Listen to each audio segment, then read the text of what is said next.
നാട്ടുകാർക്കരെ ഒന്നടങ്കം നടുക്കിയ ദുരന്തം. രാവിലെ ഏകദേശം 9 മണിയോടുകൂടിയായിരുന്നു മേനക എന്ന യുവതി താൻ ജോലി ചെയ്യുന്ന സീതത്തോടുള്ള അംഗനവാടിയിലേക്ക് പുറപ്പെട്ടത്. മീനാർ അംഗനവാടിയിലെ ഹെൽപ്പറായ മേനകയ്ക്ക് വീട്ടിൽ നിന്നും 4 കിലോമീറ്റർ നടന്നെങ്കിൽ മാത്രമേ അംഗനവാടിയിൽ എത്തുകയുള്ളൂ. ആനയും കടുവയും പുലിയുമെല്ലാം ഇടയ്ക്കിടെ ഇറങ്ങാറുള്ള വനമേഖല കൂടി ആയതുകൊണ്ട് തന്നെ കൊടും വനത്തിലൂടെയുള്ള റോഡിലൂടെയാണ് മേനക അംഗനവാടിയിലേക്ക് സ്ഥിരമായി പോകാറുള്ളത്. 1 വർഷം മുൻപ് പ്രദേശത്ത് വെച്ച് ഒരു യുവാവിനെ കടുവ കടിച്ചു കൊലപ്പെടുത്തിയിരുന്നു. അതുകൊണ്ട് തന്നെ തീർത്തും കരുതലോടുകൂടിയാണ് മേനക ആ വഴി നടന്നു പോയത്.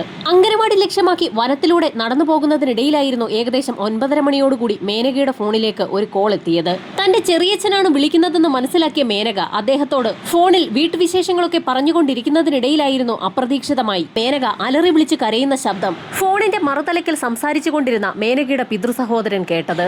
എന്താണ് മോളെ, എന്ത് പറ്റിയെന്ന് പിതൃസഹോദരൻ പലതവണ ആവർത്തിച്ച് ചോദിച്ചെങ്കിലും മേനകയുടെ ഭാഗത്തു നിന്നും ഒരു മറുപടിയും ഉണ്ടായില്ല. വൈകാതെ മൊബൈൽ ഫോൺ താഴെ വീഴുകയും കോൾ കട്ടാവുകയും ചെയ്തതിനെ തുടർന്ന് പിതൃസഹോദരൻ വീണ്ടും വിളിച്ചെങ്കിലും മേനക ഫോൺ എടുക്കുന്നുണ്ടായിരുന്നില്ല. മേനകയ്ക്ക് എന്തോ ആപത്ത് സംഭവിച്ചിട്ടുണ്ടെന്ന് മനസ്സിലാക്കിയ പിതൃസഹോദരൻ ഉടൻ തന്നെ വിവരം മേനകയുടെ ബന്ധുക്കളെയും അയൽവാസികളെയും ഒക്കെ അറിയിച്ചു. മേനകയെ വന്യമൃഗങ്ങൾ ഏതെങ്കിലും ആക്രമിച്ച് കാണുമെന്ന് കരുതി വിവരം കേട്ട ഉടൻ തന്നെ നാട്ടുകാരും ബന്ധുക്കളും ഒക്കെ അംഗനവാടി ലക്ഷ്യം വെച്ച് മേനക പോയിട്ടുള്ള ആ വഴിയിലേക്ക് ഓടി. മീനാറിലേക്കുള്ള കാനനപാതയിൽ നാട്ടുകാർ തിരച്ചിൽ ആരംഭിച്ചു. വന്യമൃഗ ആക്രമണമാണ് സംഭവിച്ചിരിക്കുന്നതെന്ന് കരുതി വനപാലകരും തിരച്ചിലിലൊപ്പം ചേർന്നു. എന്നാൽ മേനകയെ ആ പ്രദേശത്തെങ്ങും കണ്ടെത്താൻ നാട്ടുകാർക്കോ വനപാലകർക്കോ കഴിഞ്ഞില്ല. റോഡിന്റെ ഇരുവശങ്ങളിലും മേനകയെ അന്വേഷിച്ചിട്ടും കണ്ടെത്താത്ത സാഹചര്യത്തിൽ അന്വേഷണം വനത്തിലേക്ക് നീണ്ടു. നാട്ടുകാരും വനപാലകരും വിവിധ ഗ്രൂപ്പുകളായി തിരിഞ്ഞ് വനത്തിനുള്ളിൽ തിരച്ചിൽ നടത്തി. മേനക എവിടെയെങ്കിലും പരിക്കേറ്റ് കിടക്കുകയാണെങ്കിൽ തിരച്ചിൽ സംഘത്തിന്റെ വിളി അവൾ കേൾക്കുന്നതിനു വേണ്ടി മേനക എന്ന് ഉറക്കെ വിളിച്ചുകൊണ്ടാണ് നാട്ടുകാരും വനപാലകരുമൊക്കെ വനത്തിനുള്ളിൽ മേനകയെ അന്വേഷിച്ച് നടന്നത്. അങ്ങനെയാണ് തിരച്ചിൽ നടത്തുന്ന സംഘം ഗവിയാർ തോടിന് സമീപം എത്തിയത്. തോടിന് സമീപത്ത് ഒരു രൂപം കിടക്കുന്ന കാഴ്ച നാട്ടുകാരിൽ ചിലർ കണ്ടു. സൂക്ഷിച്ചു നോക്കിയപ്പോൾ അതൊരു സ്ത്രീരൂപമാണെന്ന് നാട്ടുകാർക്ക് വ്യക്തമായി. തലഭാഗം വെള്ളത്തിലും ഉടൽ കരയിലുമായുള്ള നിലയിലാണ് ആ സ്ത്രീരൂപം കിടക്കുന്നത്. ചുരിദാറാണ് വേഷം, ടോപ്പ് മാത്രമേ ധരിച്ചിട്ടുള്ളൂ. പാന്റും അടിവസ്ത്രങ്ങളും വലിച്ചു കീറിയ അവസ്ഥയിലാണ്. അതിക്രൂരമായി ആ സ്ത്രീ കൊല്ലപ്പെട്ട് കിടക്കുകയാണെന്ന് ഒറ്റ നോട്ടത്തിൽ തന്നെ നാട്ടുകാർക്ക് മനസ്സിലായി. ഭയപ്പെടുത്തുന്ന ആ കാഴ്ച ഒരു നോട്ടം നോക്കാൻ മാത്രമേ നാട്ടുകാരിൽ പലർക്കും കഴിഞ്ഞുള്ളൂ. അംഗനവാടിയിലേക്കുള്ള ആ യാത്രയിൽ വെച്ച് മേനകയ്ക്ക് എന്താണ് സംഭവിച്ചതെന്ന് നാട്ടുകാർക്ക് സംശയം തോന്നി. നാട്ടുകാർ വിവരമറിയിച്ചതിനെ തുടർന്ന് മൂഴിയാർ സ്റ്റേഷനിൽ നിന്നും ഉന്നത ഉദ്യോഗസ്ഥരടങ്ങുന്ന സംഘം സംഭവസ്ഥലത്തേക്ക് എത്തി. പോലീസ് സംഘം ഉടൻ തന്നെ 5 കിലോമീറ്റർ അകലെയുള്ള ഗവിയാർ മേഖലയിലേക്ക് യാത്ര തിരിച്ചു. പോലീസ് സംഘം വിവരമറിയിച്ചതിനെ തുടർന്ന് ഫോറൻസിക് സംഘവും സംഭവസ്ഥലത്തേക്ക് എത്തി ഇൻക്വസ്റ്റ് നടപടികൾ ആരംഭിച്ചു. പ്രാഥമിക പരിശോധനയിൽ തന്നെ ഫോറൻസിക് സംഘത്തിന് ഒരു കാര്യം വ്യക്തമായി. മേനകയെ ആക്രമിച്ചിരിക്കുന്നത് വന്യമൃഗങ്ങളല്ല. മൃഗങ്ങൾ ആക്രമിച്ചാൽ ഉണ്ടാകുന്നത് പോലെയുള്ള പാടുകളല്ല മേനകയുടെ ശരീരത്തിലുള്ളത്. മേനകയെ ആരോ അതിക്രൂരമായി റേപ്പ് ചെയ്ത് കൊലപ്പെടുത്തിയിരിക്കുകയാണ്. യുവതിയുടെ തല തോട്ടിലെ വെള്ളത്തിലേക്ക് ബലമായി പിടിച്ച് മുക്കിപ്പിടിച്ചതിന്റെ എല്ലാ ലക്ഷണങ്ങളുമുണ്ട്. ശരീരം മാത്രം തോടിന് പുറത്ത് കരയിലേക്ക് കിടക്കുകയാണ്. വസ്ത്രങ്ങൾ പൂർണ്ണമായും വലിച്ചു കീറിയ അവസ്ഥയിലാണ്. ബലപ്രയോഗം നടന്നതിന്റെ എല്ലാ ലക്ഷണങ്ങളുമുണ്ട്. ശരീരത്തിൽ ബലപ്രയോഗത്തിനിടയിലുണ്ടായ മുറിവുകളും ചതവുകളും കാണാം. കൊലപ്പെടുത്തുന്നതിന് മുൻപ് മേനകയെ വനത്തിലൂടെ കുറേയധികം ദൂരം വലിച്ചിഴച്ചതിന്റെ പാടുകളുണ്ട്. കൊലപാതകമാണെന്ന് പോലീസ് സ്ഥിരീകരിച്ചതോടെ അതിനു മുൻപ് നടന്ന ചില കാര്യങ്ങൾ ആ സമയത്താണ് നാട്ടുകാർ പോലീസിന്റെ ശ്രദ്ധയിൽ കൊണ്ടുവന്നത്. മേനകയ്ക്ക് എന്തോ അപകടം പറ്റിയെന്ന് അവരുടെ പിതൃസഹോദരൻ നാട്ടുകാരെ അറിയിച്ച സമയത്തായിരുന്നു നാട്ടുകാർ മീനാർ റോഡിൽ തിരച്ചിൽ ആരംഭിച്ചത്.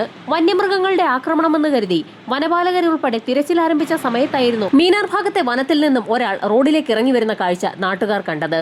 മേനകയെക്കുറിച്ച് അയാളോട് അന്വേഷിച്ചെങ്കിലും മേനക എന്നൊരാളെ താൻ കണ്ടിട്ടില്ല എന്നുള്ള മറുപടിയായിരുന്നു ആ വ്യക്തി പറഞ്ഞത്. ഏകദേശം 40 വയസ്സിനടുത്ത് പ്രായം തോന്നിക്കുന്ന വിനോദ് എന്ന വ്യക്തിയായിരുന്നു അത്. ആ വ്യക്തിയെക്കുറിച്ച് പോലീസ് സംഘം നാട്ടുകാരോട് വിശദമായി തന്നെ ചോദിച്ചു. അപ്രതീക്ഷിതമായി വിനോദിനെ ആ കാടിന് സമീപത്ത് വെച്ച് കണ്ടപ്പോൾ നാട്ടുകാർ അയാളോട് പല കാര്യങ്ങളും ചോദിച്ചിരുന്നു. ആ പ്രദേശത്ത് തന്നെയുള്ള തങ്കയ്യ എന്നു പേരുള്ള ഒരു ആദിവാസിയുടെ ബന്ധുവാണ് താനെന്നും വനമൊക്കെ കാണുന്നതിന് വേണ്ടിയാണ് അവിടേക്ക് എത്തിയതെന്നും താനിപ്പോൾ വണ്ടിപ്പെരിയാർ മേഖലയിലേക്ക് പോവുകയാണെന്നും അയാൾ നാട്ടുകാരെ അറിയിച്ചിരുന്നു. ബസ് അന്വേഷിച്ചാണ് താൻ കാട്ടിൽ നിന്ന് വന്നതെന്നും അയാൾ നാട്ടുകാരോട് പറഞ്ഞിരുന്നു. എന്നാൽ ഇതിനിടയിൽ വിനോദിന്റെ കാലിൽ പറ്റിയിരിക്കുന്ന ചോരപ്പാടുകൾ നാട്ടുകാർ ശ്രദ്ധിച്ചിരുന്നു. സാധാരണയായി മീനാർ ഭാഗത്തുള്ള ആദിവാസികൾ തേനും കുന്തിരിക്കവും എടുക്കുന്നതിനായി വനത്തിലേക്ക് പോകാറുള്ളത് പതിവാണ്. ആ സമയത്ത് അവരുടെ കാലിൽ അട്ട കടിക്കാറുമുണ്ട്. അങ്ങനെയായിരിക്കാം വിനോദിന്റെ കാലിൽ ചോര പറ്റിയിരിക്കുന്നതെന്ന് നാട്ടുകാർ കരുതിയിരുന്നു. വിനോദിന്റെ കാലിൽ ചോര പറ്റിയിരിക്കുന്നതെന്ന് തങ്ങൾ കരുതിയെന്നും നാട്ടുകാർ പോലീസിനോട് പറഞ്ഞു. ആ പ്രദേശത്ത് വെച്ച് സംശയാസ്പദമായ നിലയിൽ ആരെയെങ്കിലും കണ്ടിരുന്നോ എന്നുള്ള പോലീസിന്റെ ചോദ്യത്തിനാണ് നാട്ടുകാർ ഇത്രയും കാര്യങ്ങൾ പറഞ്ഞത്. നാട്ടുകാരുടെ മൊഴി കേട്ട ഉടൻ തന്നെ പോലീസ് സംഘം ഗവിയിലെ ബസ് സ്റ്റോപ്പിലേക്ക് പുറപ്പെട്ടു. ഗവിയിൽ നിന്ന് വണ്ടിപ്പെരിയാറിലേക്ക് ഇടയ്ക്കിടെ KSRTC ബസ്സുകളുണ്ട്. ബസ് സ്റ്റോപ്പിലെത്തി പോലീസ് സംഘം അന്വേഷണം നടത്തിയെങ്കിലും അവിടെയെങ്ങും വിനോദിനെ കണ്ടെത്താൻ കഴിഞ്ഞില്ല. എന്നാൽ വിനോദിനെ പോലെ ഒരു ചെറുപ്പക്കാരൻ വണ്ടിപ്പെരിയാറിലുള്ള ബസ്സിലേക്ക് കയറി പോയതായി അവിടെയുള്ള ആളുകളെ ചോദ്യം ചെയ്തതിൽ നിന്നും പോലീസ് സംഘത്തിന് സ്ഥിരീകരണം ലഭിച്ചു. അത് മാത്രവുമല്ല, ബസ് സ്റ്റോപ്പിലുണ്ടായിരുന്ന ആളുകളുടെ മൊഴി അനുസരിച്ച് വിനോദ് എന്ന വ്യക്തിക്കൊപ്പം ഒരു പെൺകുട്ടി കൂടി ഉണ്ടായിരുന്നു. പത്തനംതിട്ടയിൽ നിന്നും കുമളിയിലേക്കുള്ള KSRTC ബസ്സിലാണ് ഒരു കുട്ടിയുമായി ഇയാൾ അടിയന്തരമായി കയറിപ്പോയത്. ഇതോടുകൂടി പോലീസിന്റെ നീക്കവും വേഗത്തിലാക്കി. ബസ് ഗവിയിൽ നിന്ന് പുറപ്പെട്ട സമയം കണക്ക് കൂട്ടിയാൽ വള്ളക്കടവ് ചെക്ക് പോസ്റ്റ് പിന്നിടാനുള്ള സാധ്യത കുറവാണ്. ഉടൻ തന്നെ മൂഴിയാർ പോലീസ് വണ്ടിപ്പെരിയാർ പോലീസിനെയും വള്ളക്കടവ് ചെക്ക് പോസ്റ്റിലും വിവരം അറിയിച്ചു. പ്രതിയെന്ന് സംശയിക്കുന്ന വ്യക്തി കുമളിക്കുള്ള ബസ്സിൽ കയറിയിട്ടുണ്ട്. മെലിഞ്ഞ ശരീരമുള്ള വ്യക്തി ഷർട്ടും ചുവന്ന നിറത്തിലുള്ള മുണ്ടുമാണ് ധരിച്ചിരിക്കുന്നത്. കൂടെ ഒരു പെൺകുട്ടിയുമുണ്ട്. മൂഴിയാർ പോലീസ് നൽകിയ വിവരമനുസരിച്ച് വണ്ടിപ്പെരിയാറിൽ നിന്നുള്ള പോലീസ് സംഘം വള്ളക്കടവ് ചെക്ക് പോസ്റ്റ് ലക്ഷ്യം വെച്ച് നീങ്ങി. വണ്ടിപ്പെരിയാറിൽ നിന്നും 9 കിലോമീറ്റർ അകലെയാണ് ഇടുക്കി പത്തനംതിട്ട ജില്ലാ അതിർത്തിയിലെ വള്ളക്കടവ് ചെക്ക് പോസ്റ്റ്. ചെക്ക് പോസ്റ്റിലെ വനം വകുപ്പിനെയും പോലീസ് എയ്ഡ് പോസ്റ്റിലും പോലീസ് സംഘം നേരത്തെ തന്നെ വിവരം അറിയിച്ചിരുന്നു. പത്തനംതിട്ട കുമളി KSRTC ബസ് എത്തിയാൽ തന്നെ ചെക്ക് പോസ്റ്റിൽ തടയണം. ഗവിയിൽ നിന്ന് 18 കിലോമീറ്റർ ദൂരമുണ്ട് ചെക്ക് പോസ്റ്റിലേക്ക്. വനപാതയിലൂടെ വളരെ പതുക്കെയാണ് ബസ് കുമളിയിലേക്ക് നീങ്ങിയിരിക്കുന്നത്. പോലീസ് സംഘം വള്ളക്കടവിൽ എത്തിയെങ്കിലും KSRTC ബസ് എത്തിയിരുന്നില്ല. അല്പം കൂടി കാത്തു നിൽക്കാൻ പോലീസ് സംഘം തീരുമാനിച്ചു. പെട്ടെന്നാണ് ഹോൺ മുഴക്കിക്കൊണ്ട് 11:45 ഗവി ഭാഗത്തു നിന്നും KSRTC ബസ് എത്തുന്നത് പോലീസ് സംഘത്തിന്റെ ശ്രദ്ധയിൽപ്പെട്ടത്. ഉടൻ തന്നെ ചെക്ക് പോസ്റ്റിലെ ബാരിയർ താഴ്ത്താൻ പോലീസ് നിർദ്ദേശം നൽകി. കൈ കാണിച്ച് KSRTC ബസ് അവിടെ തന്നെ നിർത്തിക്കുകയും ചെയ്തു. ശേഷം പോലീസ് സംഘം 2 ഗ്രൂപ്പുകളായി തിരിഞ്ഞ് മുന്നിലെയും പിന്നിലെയും വാതിലിലൂടെ അതിവേഗമാണ് KSRTC ബസ്സിനുള്ളിലേക്ക് ഇരച്ചു കയറിയത്. KSRTC ബസ്സിനുള്ളിൽ നടത്തിയ തിരച്ചിലിൽ നിന്നും മൂഴിയാർ സ്റ്റേഷനിൽ നിന്ന് നൽകിയ നിർദ്ദേശങ്ങൾ അനുസരിച്ച് അതേ രീതിയിൽ വസ്ത്രം ധരിച്ച ഒരു ചെറുപ്പക്കാരനെ പോലീസ് സംഘം കണ്ടെത്തുകയും ചെയ്തു. താൻ ഗവിയിൽ നിന്നാണ് വരുന്നതെന്നും വണ്ടിപ്പെരിയാറിലേക്കാണ് പോകുന്നതെന്നും ചെറുപ്പക്കാരൻ പോലീസിനോട് പറഞ്ഞു. അയാളുടെ സംസാരത്തിലുണ്ടായിരുന്ന പരുങ്ങൽ പോലീസ് പ്രത്യേകം ശ്രദ്ധിക്കുകയും ചെയ്തു. അയാൾക്കൊപ്പം ബസ്സിൽ ഒരു പെൺകുട്ടി കൂടി ഉണ്ടായിരുന്നു. ആ പെൺകുട്ടി ആരാണെന്ന് പോലീസ് ചോദിച്ചപ്പോൾ തന്നെ അയാളൊന്ന് വിളറി വെളുത്തു. അത് തന്റെ അമ്മാവന്റെ മകളാണെന്ന് പതിഞ്ഞ സ്വരത്തിൽ അയാൾ പോലീസിന് മറുപടിയും നൽകി. മൂഴിയാർ സ്റ്റേഷനിൽ നിന്നുള്ള പോലീസ് സംഘം പറഞ്ഞ വ്യക്തിയെ തന്നെയാണോ തങ്ങൾ കണ്ടെത്തിയിരിക്കുന്നതെന്നറിയുന്നതിനായി ഇതിനിടയിൽ കൂട്ടത്തിലുണ്ടായിരുന്ന ഒരു പോലീസുകാരൻ ആ ചെറുപ്പക്കാരന്റെ ഒരു ഫോട്ടോ എടുത്ത് മൂഴിയാർ പോലീസിന് അയച്ചു കൊടുക്കുകയും ചെയ്തു. ചെറുപ്പക്കാരന്റെ ചിത്രം ലഭിച്ച ഉടൻ തന്നെ മൂഴിയാറിൽ നിന്നുള്ള പോലീസ് സംഘം ആ ചിത്രം അവിടെയുണ്ടായിരുന്ന നാട്ടുകാരെയൊക്കെ കാണിച്ചു. മീനാർ ഭാഗത്തെ വനത്തിൽ നിന്നും ഇറങ്ങി വന്ന അതേ ചെറുപ്പക്കാരൻ തന്നെയാണ് ചിത്രത്തിലുള്ളതെന്ന് നാട്ടുകാർ പോലീസിന് സ്ഥിരീകരണവും നൽകി. അത് വിനോദ് എന്ന വ്യക്തി തന്നെയാണെന്ന് അങ്ങനെയാണ് പോലീസ് സംഘം ഉറപ്പിച്ചത്. ഉച്ചയ്ക്ക് 12 മണിയോടുകൂടി മൂഴിയാർ സ്റ്റേഷനിൽ നിന്നുള്ള പോലീസ് സംഘത്തിന്റെ സന്ദേശം ലഭിച്ചതോടുകൂടി വണ്ടിപ്പെരിയാർ പോലീസ് സ്റ്റേഷനിൽ നിന്നുള്ള പോലീസ് സംഘം അയാളെ കസ്റ്റഡിയിലെടുത്തു. ബസ്സിൽ നിന്നും വിനോദിനെ പിടിച്ചിറക്കിയ പോലീസ് സംഘം അയാളെ വണ്ടിപ്പെരിയാർ സ്റ്റേഷനിലേക്കാണ് കൊണ്ടുപോയത്.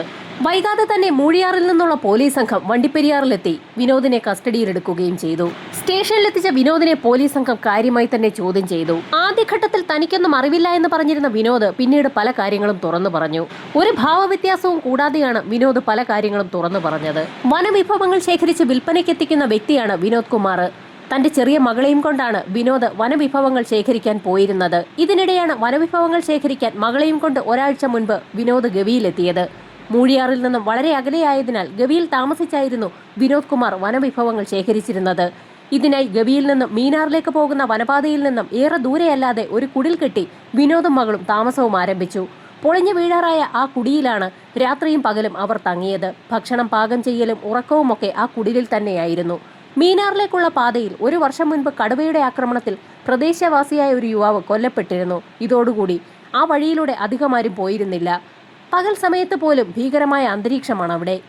അങ്ങനെ വനവിഭവങ്ങൾ ശേഖരിക്കുന്നതിനിടയിലായിരുന്നു ഒരു യുവതി സ്ഥിരമായി മീനാറിലൂടെ രാവിലെയും വൈകിട്ടും ഒറ്റയ്ക്ക് നടന്നു പോകുന്ന കാഴ്ച വിനോദ് കുമാറിന്റെ ശ്രദ്ധയിൽപ്പെട്ടത്. യുവതിയുടെ സഞ്ചാരം പതിവായി വിനോദ് കുമാർ മാറി നിന്ന് ശ്രദ്ധിക്കുന്നത് പതിവായി. യുവതി സ്ഥിരമായി മീനാറിലേക്ക് പോകുന്ന സമയവും തിരികെ വരുന്ന സമയവുമൊക്കെ അങ്ങനെയാണ് വിനോദ് കുമാർ മനസ്സിലാക്കിയത്. ഗവിയിൽ നിന്ന് മീനാറിലേക്കുള്ള 4 കിലോമീറ്റർ ദൂരത്തിൽ ഭൂരിഭാഗവും ആളൊഴിഞ്ഞ സ്ഥലമാണെന്നുള്ളത് വിനോദ് കുമാർ ഇതിനിടയിൽ കണ്ടെത്തിയിരുന്നു. രാവിലെ 8:30 മകളെയും കൊണ്ട് ഗവിയിലേക്കുള്ള ബസ് സ്റ്റോപ്പിൽ വിനോദ് കുമാർ എത്തി. മേനക വരുന്നതും നോക്കി വിനോദ് അവിടെ കാത്തുനിന്നു. രാവിലെ 9 മണിയോടുകൂടി ഗവിയിലെ വീട്ടിൽ നിന്നും മേനക ഇറങ്ങി മീനാറിലേക്കുള്ള വനപാതയിലേക്ക് കയറി. ഈ സമയത്ത് ബസ് സ്റ്റോപ്പിലായിരുന്നു വിനോദ് നിന്നിരുന്നത്.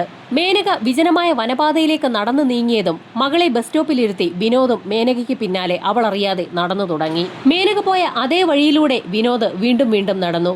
മേനകയെ 1 കിലോമീറ്ററോളം അയാൾ ഒളിച്ച് പിന്തുടർന്നു. അതിനിടയിലായിരുന്നു മേനകയുടെ ഫോണിലേക്ക് പിതൃ സഹോദരൻ വിളിച്ചത്. എല്ലാം മറന്ന് വീട്ടുകാര്യങ്ങൾ സംസാരിച്ചുകൊണ്ട് മേനക നടന്നു പോകുന്നതിനിടയിലായിരുന്നു അപ്രതീക്ഷിതമായി പിന്നിൽ നിന്നും വിനോദ് ചാടി വീണത്. ആ സമയത്തായിരുന്നു മേനകയുടെ ഉറക്കെയുള്ള നിലവിളി ശബ്ദം മറുതലയ്ക്കൽ ഫോണിൽ സംസാരിച്ചുകൊണ്ടിരിക്കുകയായിരുന്ന പിതൃ സഹോദരൻ കേട്ടത്. ഒന്നും ചെയ്യാൻ കഴിയാതെ നിസ്സഹായനായി മറുതലയ്ക്കലുണ്ടായിരുന്ന ചെറിയച്ഛന് നിൽക്കാൻ മാത്രമേ കഴിഞ്ഞുള്ളൂ.